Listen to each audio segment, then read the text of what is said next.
right, here we go. We are on day 5, right? Yeah, day 5. So today is curtsy lunges. I'm going to show you options, of course. When we talk about lunges, you want to maintain, think about hip width apart to start. So you set yourself up in a good position, hip width apart with the feet, knees are always tracking with the toes. So now on a curtsy lunge, we're going to be twisting and angling a little bit. So this front knee, it's very important that you pay attention to what it's doing. So I'm going to show you what it should look like and what it shouldn't look like.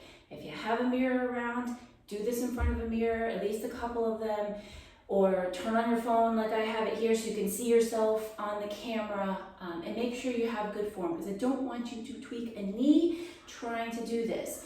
As always, your regression to make the move a little more manageable is going to be range of motion first and foremost. Don't go as deep.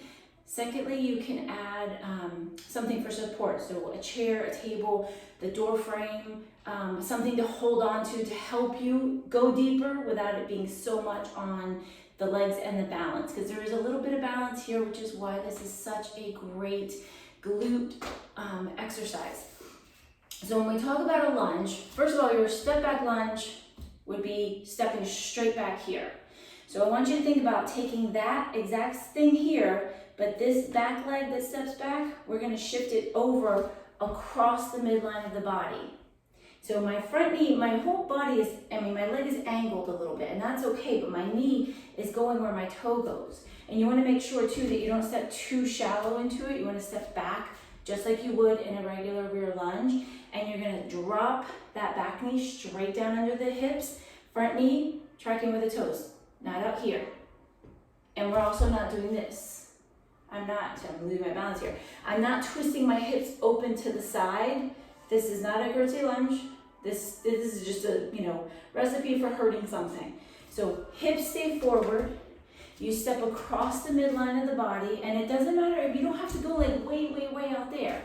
Just a little bit across, not the midline, sorry, well, it is sort of the midline, past this standing legs, your front leg. And then you just drop straight down and come back up. So from the side, again, if I was stepping back into a regular lunge, I would step back here, but I'm going curtsy, so I step over that way, and I drop my knee straight down. Ears, shoulders, hips, bottom knee. Nice long line. Front knee still over the ankle. I'm just slightly twisting it all this way. So let me show you again, like at tempo, kind of me moving through it. And I'm going to show you options here as well with your basic curtsy. Different ways to kind of amp it up a little bit if you want, aside from just stepping into it.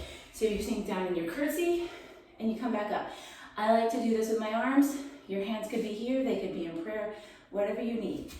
Step down and come up. That's kind of your level 1, whether your range of motion is low, is big, and you tap back up. Make it a little bit harder. Maybe you come down, pulse it, and come up. 1, 2, and come up, or 1, 2, 3, and come up. Or you come down, pulsing or not pulsing, and maybe you pull the knee to get just a little more out of it. Now, you have two sides, obviously. I think, and I prefer that you, instead of alternating sides on this one, do your set on the right side, take a break, do your set on the left side. So again, I am not a rep counter. I do not like to count reps. I like to go for a time. So set a timer, or if you choose to count reps, whatever you do this way, you're gonna come right back here and you're gonna do this way, okay? Now, think about, as you sink down here, your hip is sort of pushing out a little bit to the side, and that's how you're kind of really getting into that. But I'm keeping my knee with my toes. I'm not letting it fall out, keeping the knee with the toes, and I drop down. I like the pulse because that's where you really feel it. So if you can pulse it, take a 2 or 3 pulse before you come up and stand. Down, 2, 3, tap in, or add that balance work and lift the foot. Down, 2, 3, lift or stand. Now again, if you need to, I don't have a chair in here again, but you could have a hand on the wall to help you with your balance, even if you're right here. You could go to your door frame, maybe like on that side of the door frame, so you could hold on to it, and then that would help you guide down and up with a little something kind of helping support you. Because your goal is not this.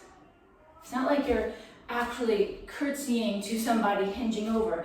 It is still lunge, keeping the chest high, okay? Similar motion to if I was curtsying to royalty, but I'm keeping my chest up. Keeping that proud chest, heart lifted to the sky. That is your exercise for today. I'm not gonna say super simple because curtsies are not super simple. They will make you hurt. If you have the time and the ability to do it, do 2 to 3 sets. Go through the right side, do the same thing on the left side, take a short little break, go back to the right. Now if you can, again, do your thing here, and then go right into it here without a break, then break. And you'll really, really feel the glutes and that kind of outer hip area right along here. So that is your exercise for today. The beautiful, wonderful curtsies. Remember that things are gonna ramp up. So we're starting with the basic move, and then we're gonna amp it up, add some things together. This day is gonna get really fun as we go along. I hope you have an amazing Sunday, an amazing December 5th, and I will see you next time.